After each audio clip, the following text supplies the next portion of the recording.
YouTube paid me for my first week being monetized. Hey guys, welcome back to the channel. I'm going to take you through how much YouTube paid me my first week being monetized. Now, it's a big thing and it's something that a lot of YouTubers strive for, aim for. People think, oh, as soon as I become monetized, I'm going to be a millionaire. Now, I'm going to tell you exactly what YouTube paid me my first week of becoming monetized. So let me just go through some of my stats to begin with, so you know my subscriber count, my views, number of videos I've done, and then we'll get into how much YouTube actually paid me my first week.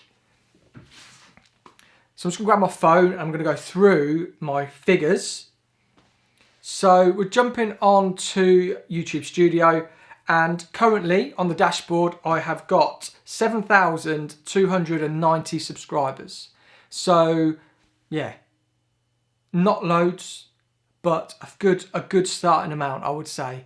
I want to hit 10k by the time what should we say? By the time out of lockdown. That'd be quite nice. April, say. Be quite nice to hit 10k by April. So how I'm going to get there? I'm just going to keep on putting content out for you guys to enjoy. So yeah, this is a bit different to hair how-tos and reaction videos, but as a hairdresser, I know there's a lot of hairdressers that want a YouTube channel and they want to understand the ins and outs of it. So if this is a series that you would like to see me really delve into, helping you create a YouTube channel and another source of income, then let me know in the comments down below and I'll bring this to you.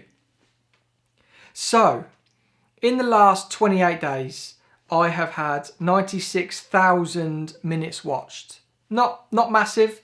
Views, I've had 38.2 thousand views watched in the last 28 days. Subscribers, I've had 629 in the past 28 days. So that's good. For a small channel like mine, we are growing nice and slowly. My latest video, Layered Bob with an Underneath Disconnection, is currently on 63 views. So when it comes down to my last few videos, they tend to take a little while to warm up. My quick and easy balayage is on 450, and my how to razor cut, which I thought was going to be bigger because a lot of people struggle with razor cutting, is only on 183. So where have all my views come from? My views have mainly come from trend report videos. So I've done a lot of trend report videos where I've been talking about the latest trends, cut trends, colour trends, biggest haircuts for 2021, what you guys are going to be wanting to do as hairdressers when we get back to the salon, as a little bit of inspiration. But I've been hitting the clients as well and making them understand what's going to be on trend and basically get ready for when all the salons reopen of what we're going to do and what you can come in with, the clients can come in with and offer us as inspiration and pictures and all that sort of thing and completely change up your look. So that's something that my channel is getting hit quite a bit for, and it's definitely something where it's a little bit of a niche definitely for a UK hairdresser. There's a lot of American hairdressers out there that do these trend reports, so that's my sort of way in to really making my channel explode. And that's something that I would definitely say to begin with is right at the beginning, you're not really going to know your niche. You're just going to be wanting to pump out videos, get comfortable in front of the camera, get your lighting, your audio and everything all set up.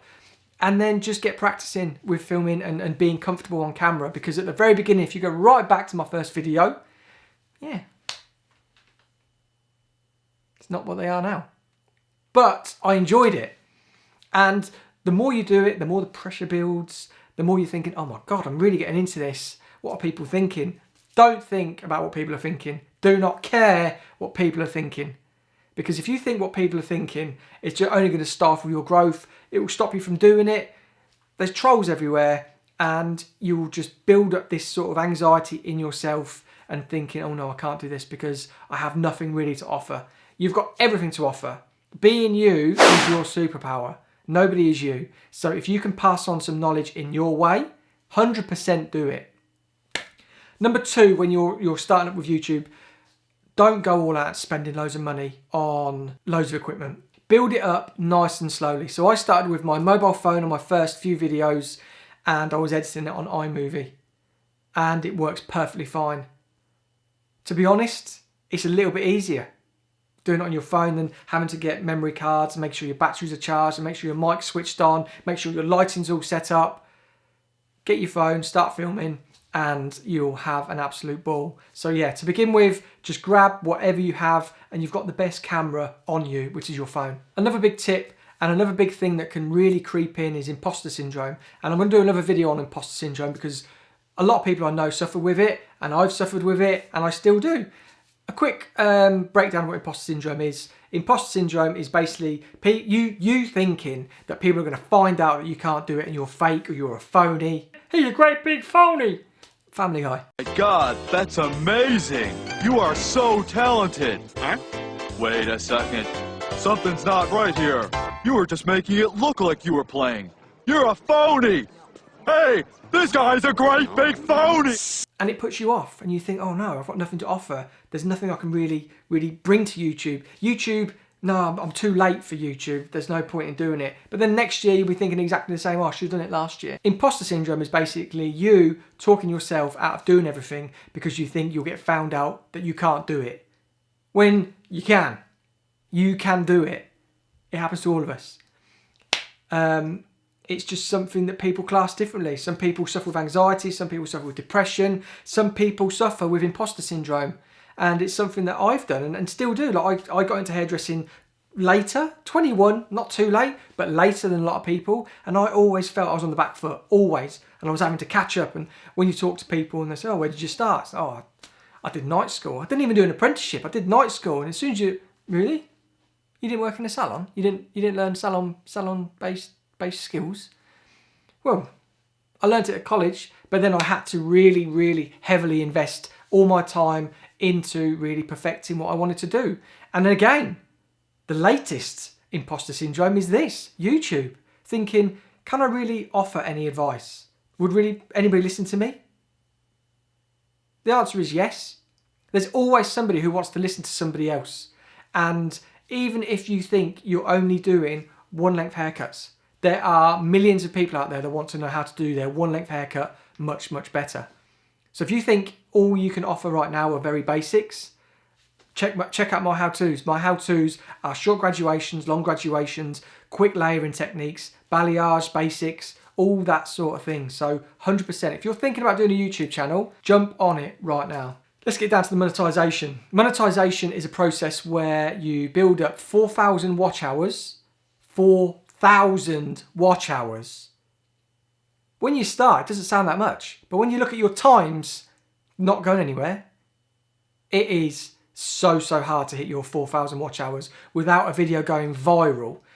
And this is something that Emily Cannon told me about, and it was like, oh yeah, I mean, you can't plan for a viral video. You can't go out to create a viral video. It just happens. And luckily enough, one semi, what's less than semi? Whatever's less than semi, one of my videos went that sort of viral. One of my trend report videos is just on the cusp of 50,000 views, and that's picked up in the past 4 months, I think I did it. So that's what I meant by my videos take a little bit warming up.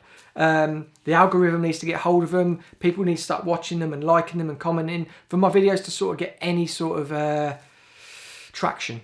But that video and a lot of my trend report videos and haircut videos as well that are hitting sort of 4,000, 5,000 views, I can check my analytics and YouTube search and browse features are now picking them up. And this is 4 or 5 months down the line. So it is a long game. So what Emily Cannon was saying was, I was talking to her when I was doing her hair one time and saying, oh, I need a video to go viral. It's like, yeah, you do. But you can't plan for it to go viral. But when one of your videos is viral, it is absolutely insane. And I'm saying this on, like, mine is only creeping up to 50,000 views. But it's my first one. And within a year, to create a video to hit 50,000 views with only 7,000 subscribers is a big deal. So, yeah. When I seen that creeping up, I was like, oh my God. And then every day I was looking at my watch hours and they were going up by like 500, then 1,000. And then I had my goal of hitting my watch hours within a year. So I started my YouTube channel last January and I really wanted to hit it this January. And on the 31st of January, I hit it. I hit my watch hours and it was like a goal. It was like, it's just one of those things that's like, oh my God, like You set yourself a goal, and of this magnitude of having to invest so much time into creating 2 videos a week, editing, voiceover, color grading, everything, how-tos, planning a video, planning a color, planning a haircut. There's so much to it that when you put a video out there and you think, yeah, that is it, that's the one, and it gets like 50 views, you're like, ah, but don't be deterred. You've got to do it. This is the whole learning process. And right now, I'm a year into it, and it is getting so much easier in front of camera now. Like, I feel so much more relaxed in front of camera, setting up everything that I need to set up. This is my studio, by the way, so this is like why it's a little bit different. My Joico sign, my hustle sign, my quotes, keeping me very grounded and understanding my purpose and what I have to do basically on a daily basis. Hustle. So, hustling in the fact that I just want to grind, move every single day, and make sure that I'm going in that direction, in the right direction, and just working 24/7. That is my hustle. So that's why they're up there. You all want to know about monetization, and I'm going to tell you exactly my figures and how much I'm earning weekly now. So this is my first full week being monetized, and it surprised me. So my subscriber count is just over 7,000. My total channel views is about 135,000 views on my channel. Bearing in mind with your monetization, it has to be your watch hours within 1 year, within 12-month period. They'll just keep rolling over, but that's what you have to hit. 4,000 watch hours in a 12-month period. So when I had to go through the process, you have to make sure you've got a AdSense account, because that's how Google and YouTube use and pay you. I mean, I haven't got it yet because there's thresholds and all that sort of thing. YouTube paid me for my first week being monetized $30. $30. Now, people are like, $30? But the thing is, I wasn't getting paid before to make YouTube videos. Now I am. Now motivation has kicked in. I am now making videos a week for about £13 a week. Which, before, I was making all these videos for free, which I love to do. But now you can see there's a process to it.